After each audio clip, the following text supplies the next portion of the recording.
California Governor Gavin Newsom is having regrets. The Democratic legislator is scrambling to delay the state's higher health care minimum wage that is scheduled to start June 1st, according to the Wall Street Journal. By 2028, the bill, which Newsom signed back in October to much fanfare, would require all healthcare facilities, including janitors, to be paid at least $25 an hour. The Wall Street Journal's editorial board wrote, quote, "The state's budget deficit has ballooned to $45 billion. Mr. Newsom projects that the new healthcare minimum wage would cost the state $4 billion more a year, owing to higher Medicaid costs and compensation for workers at state-owned facilities. Legislative analysts warned about these costs, but Mr. Newsom signed the law anyway.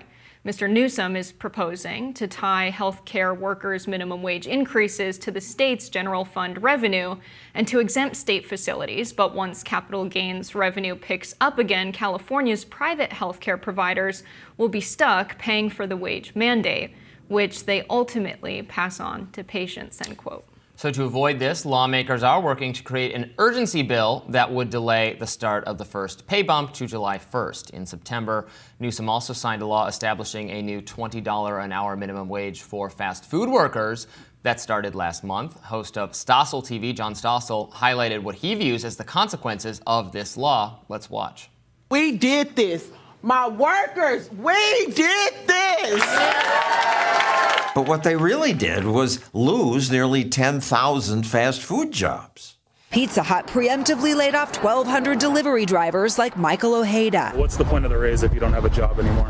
The new law also caused prices to rise. A reporter asked Governor Newsom, "Can Californians expect the prices of their McDonald's and Starbucks to go up?" I've heard that rhetoric before, and it didn't happen. But it did happen.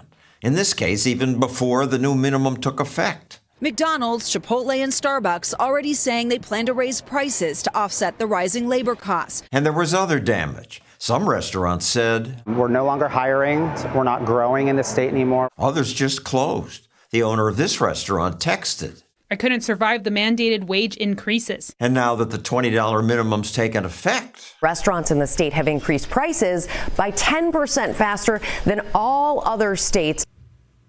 Another aspect of this California minimum wage debate was that Panera had an exception. There was a bread-based company exception written into the law that was described as just nakedly corrupt, given Panera, I think the owner of Panera's support for Gavin Newsom. So there was that. Now, Panera said, once that got called out, Panera said, okay, well, we'll voluntarily raise our minimum wage, as if the law affects us. Good for them. How nice. So you're probably a fan of this policy. I am not, because if the government requires a company to pay workers more than the company wants to pay them, then they're just going to they're not going to pay them. They're going to lay them off, or they're going to automate, or they're going to raise prices. And this is how we get, at a time where we have runaway inflation, this is exactly how you get inflation. Good. Pizza Hut will raise prices. All the fast food chains will raise their prices. They'll lay off their workers. They'll realize that they're operating in a market where they don't have any consumers or workers that are willing to work for less than $25 in Los Angeles is insane with rent prices. So not only are you making your workers unable to afford basic expenses, people are going to look at their bills and say, it's not even worth it for me to go to work for this hourly wage. I either need to move or do something else. And then when you look at the prices increasing, if that's not matched with a wage increase, we've already seen fast food prices increase astronomically before we've seen wages adjust at all since the 1970s. So in many ways, this is a response to price increases that are already in effect. So to say now we have to raise prices to deal with this when their profits are in the billions, it's ridiculous. Let Pizza Hut close, let McDonald's close because they can't find workers and they can't find customers, and let mom and pop shops take over. Let people buy their food from all of the taco trucks in Los Angeles. That's fine. Well, we're not letting them close. We're forcing them to close. Good. Well, I don't think that's good. If they're not willing to pay workers a living wage, they shouldn't operate. I don't agree. Why does it's not the... what right does the government have to come in and say, here's a business saying, okay, I would like to hire you, and here's the amount of money I would like to pay you, and the person can say, well, that's not enough, so I'm not going to work here, and the business is say, okay, goodbye, or they can say, sure, that's fine, I'll work here. It's a totally voluntary exchange, and the government is coming in and saying, I don't consent to this exchange, you have to charge more, and the company's saying, well, then I'm going to raise my prices, or I'm just going to get a automatic teller thing. And then so that seems to me to screw over the worker more. The person's like, hey, I would be perfectly happy to work for that wage. The government has the right to do so because the government represents the people living in California who have elected representatives who have run on raising the minimum wage because so many workers have a minimum wage that is not sufficient. They can't pay their bills. They can't keep food on the table for their kids. And so they wanted this minimum wage increase. Yes, of course, with a big macroeconomic policy like this, if workers are getting fired because there are layoffs, that's to the fault of the company itself if they're not willing to pay workers a living wage. So that's fine. It's a temporary problem. But I think it's a huge opportunity for Pizza Hut to close, for McDonald's to close, and for people to shop at local small businesses instead, and for work to be found elsewhere. California's public spending, they talk a lot about their deficit. I don't think that's a problem because we're in a high interest rate environment. The money's going to have to come from somewhere for an economy to grow. And any time we've seen a high interest rate environment and the investment not coming from the private sector, it forces public sectors to go into deficit. Otherwise, the economy won't grow. I think that's a hell of a pitch. In fact, I encourage Democrats to run on it. Vote for us. We're going to drive business. We're going to drive McDonald's and everybody else out of business by putting people don't like astronomical corporations, regulations on Robbie. it. Well, they want the mom and pop shops. the mom and pop shops are even more expensive. People want affordable food, Not in my housing, experience. gas prices. That's always and everywhere. The mom and pop stores are more Okay, I encourage expensive. all of our viewers to look at the that's menu. just true. A 5-piece nuggets at Cookout, a local fast food chain in North Carolina where I live, $1.99.